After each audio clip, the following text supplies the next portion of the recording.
Bismillahirrahmanirrahim.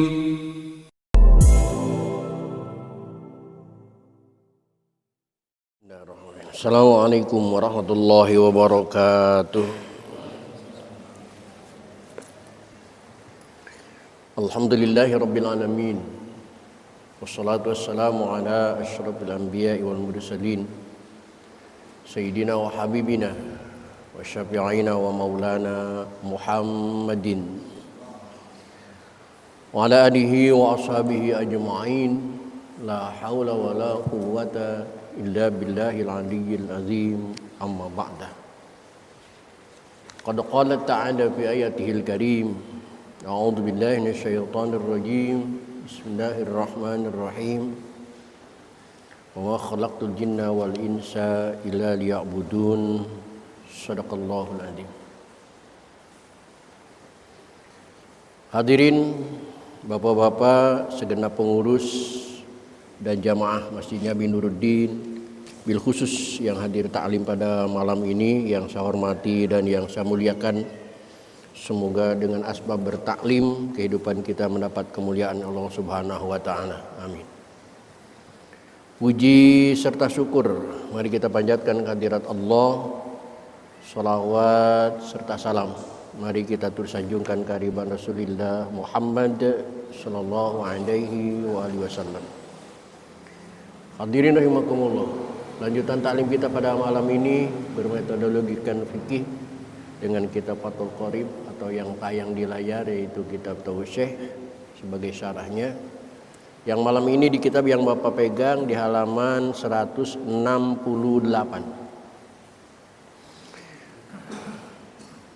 Di halaman 168 baris pertama ada kalimat summa syara'a fit takbiril muqayyad. Silakan dicari dan diperhatikan, dan kita buka saja taklim ini dengan sama-sama membaca Ummul Quran surah Fatihah. Seraya berharap kepada Allah Subhanahu wa taala semoga dengan asbab membaca Fatihah Allah berkenan mengampuni dosa dan kesalahan yang pernah kita lakukan di masa lalu kita. Amin. Terutama untuk kedua orang tua kita, keluarga kita, saudara-saudara kita muslimin dan muslimat yang sebagian besar mereka sudah ada di alam barzakh. Semoga diampuni semua dosa dan kesalahannya oleh Allah dan terima amal ibadahnya oleh Allah Subhanahu wa taala. Dan bagi kita yang masih hidup dengan niat akan selalu hadir di majlis taklim, semoga Allah berikan kepada kita panjang umur yang disertai dengan sehat walafiat, dihiasi dengan rezeki yang jembar, hati yang lapang guna untuk bekal ibadah kita kepada Allah Subhanahu wa taala. Bi syafaati Rasulillah wa bi barakati mu'allif hadzal kitab wa bi sirril Fatihah. A'udzu billahi minasyaitonir rajim. Bismillahirrahmanirrahim. Alhamdulillahi rabbil alamin. Arrahmanir rahim. Maliki yaumiddin. Iyyaka na'budu wa iyyaka nasta'in. Ihdinas siratal mustaqim. Shiratal ladzina an'amta 'alaihim ghairil maghdubi 'alaihim waladdallin. Rabbi. Paldi tolong ambilin pointer di jas kayak pulpen.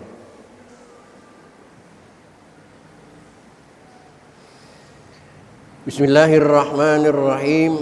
Summa syara'a, kemudian Kiai Musonib mulai menjelaskan fit takbiril muqayyad, dalam hukum takbir muqayyad. Kemarin sudah dibahas bahwa takbir itu ada dua macam.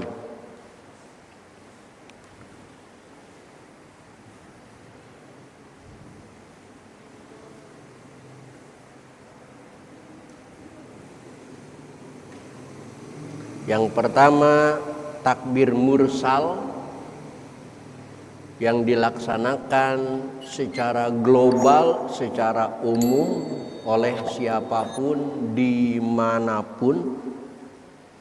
Yang kedua takbir muqayyad, hanya dilaksanakan di waktu-waktu dan tempat-tempat tertentu.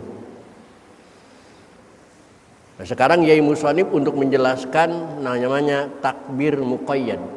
Muqayyad itu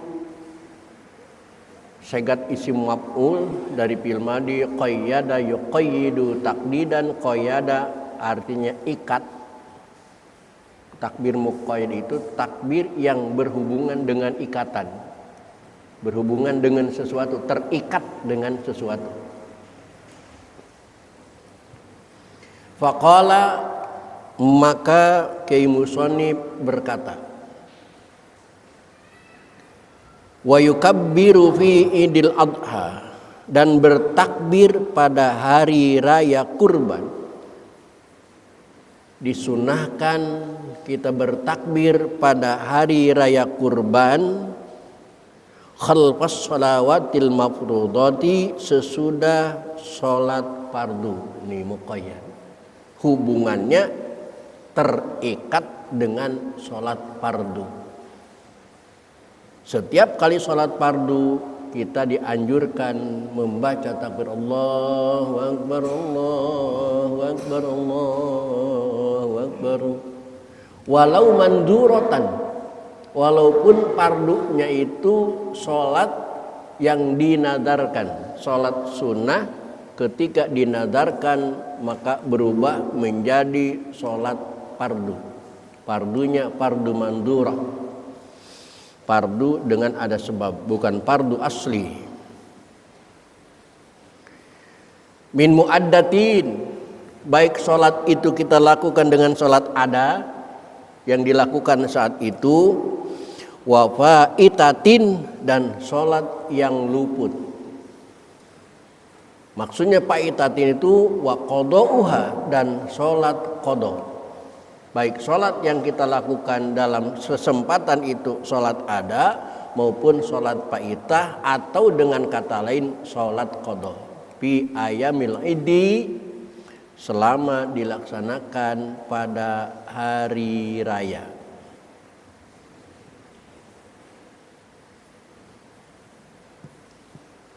Wakada, dan begitu pula khalfa ratibatin, sesudah sholat ratibah. Wa sholati kusupin, sesudah sholat gerhana, baik gerhana matahari maupun gerhana bulan.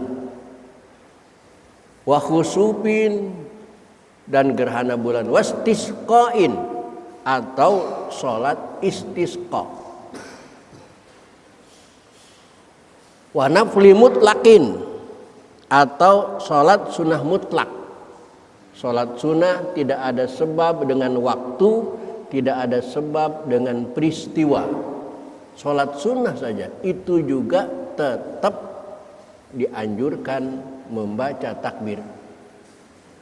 Apalagi wadhi sababin, sholat yang memiliki sebab, baik sebab mutaqaddim maupun sebab muqarrin, tahiyatin, seperti sholat mempunyai sebab muqarrin, sholat tahiyatul masjid, wa wudu'in, atau sebab mutaqaddim, sholat sunnah wudu. La sajdati tilawatin, tidak dianjurkan takbir sesudah sujud tilawah wa syukrin, dan sesudah sujud syukur. Momen-momen hari raya baca Quran kena ayat sajdah, kan dianjurkan sujud dengan mengenai ayat itu. Tetapi karena sujudnya sujud tilawah, maka sehabis sujud itu tidak dianjurkan membaca takbir, langsung saja lanjutkan baca Qur'annya.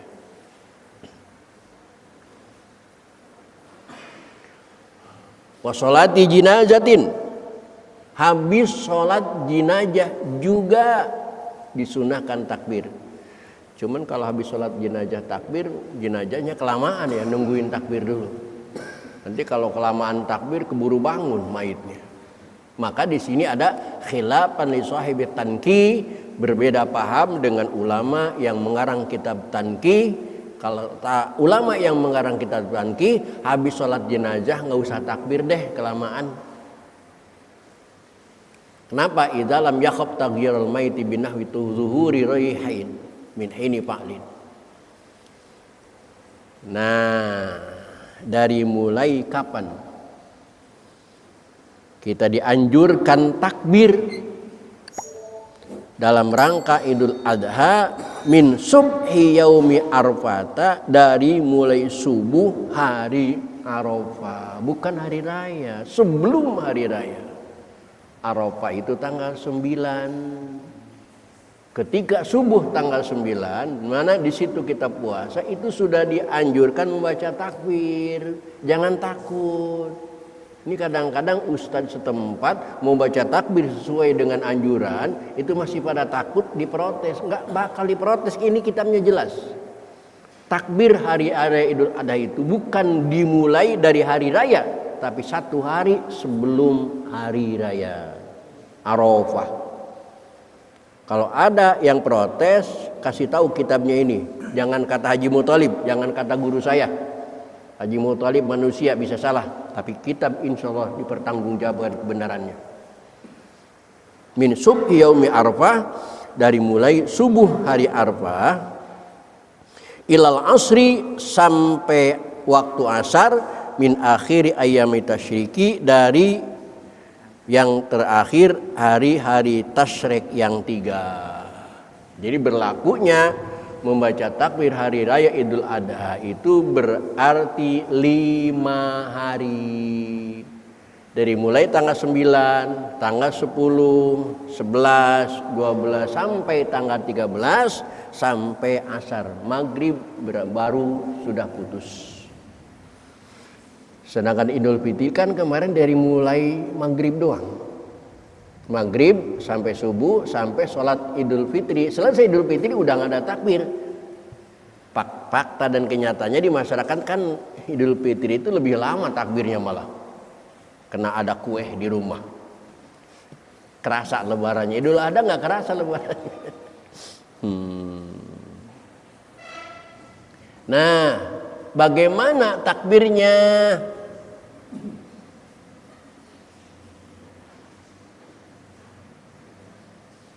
Lihat di layar.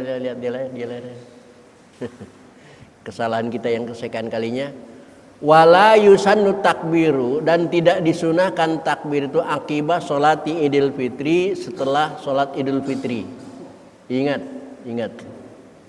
Ya, ingat ini kalimatnya. Wala yusannu takbiru, tidak disunahkan membaca takbir akibat sholati Idul Fitri, setelah selesai Idul Fitri. Tidak disunahkan. Karena waktunya habis kemarin kan sampai khutbah. Setelah Idul Fitri sholat berarti udah nggak ada takbir. Li adabi wurudihi, karena tidak ada hadisnya.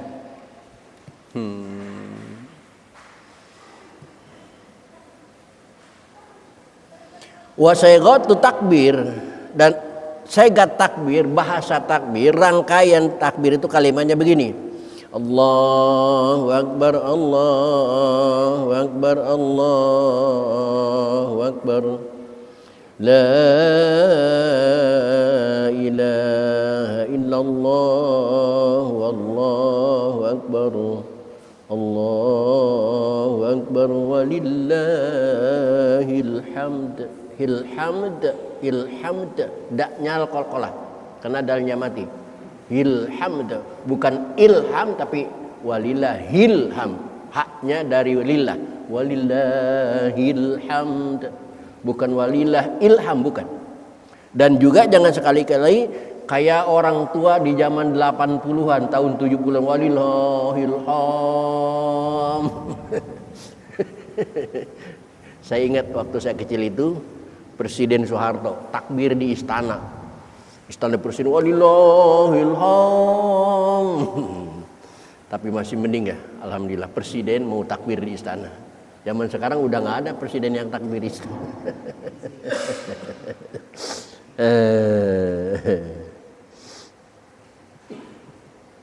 Kayak Prabowo kemarin, saya lihat rekamannya ketika dipersilakan sama Jawajat, polisi Ka'bah untuk mencium Hajar Aswad, sendirian diamankan.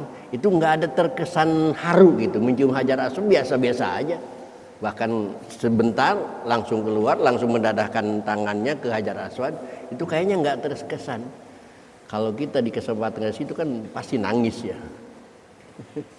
Kayaknya udah biasa-biasa aja gitu. Kayak enggak berharga gitu. Kalau mau dipanjangin, Allahu Akbar kabira walhamdulillahi katsira wa subhanallahi bukratan wa asila la ilaha illallah wahda sadaqa wa'da wa nasara abda wa azza jundahu wa hazamal ahzaba wahda Allahu Akbar walillahil hamd. Namun wa yustahabu, disunahkan juga ayyazida, setelah Allahu Akbar walillahil hamd disunahkan ditambahkan dengan kalimat kulluhu La ilaha illallah wa la na'budu illa iyyahu mukhlishina lahuddin walau karihal kafirun La ilaha illallah wahda sadaqa wa'da wa nasara 'abda wa 'azza jundahu wa hazamal ahzaba wahda ay kullun min qatilin nabi wahdah la ilaha illallah li anna tilka ziyadah munasabatun li dzalikal waqti wa li annahu qala nahu dzalik wa yusanu ba'da dzalika ayaqula Allahumma shalli ala sayidina Muhammad wa ala ali sayidina Muhammad wa ala ashabi sayidina Muhammad wa ansari sayidina Muhammad wa ala azwaji sayidina Muhammad wa ala dzurriyyati sayidina Muhammad wa sallima tasliman katsira. Baru wa yaqulu wa yashrabu fi idul fitri qabla salat. Dan ketika Idul Fitri disunahkan kita pergi ke masjid itu sarapan dulu di rumah. Kalau Idul Fitri, walau fitoriki di rumah belum siap apa-apa, di jalan mampir dulu. Au fil masjidi, atau kalau memang di masjid disediakan, di masjid aja nggak apa-apa.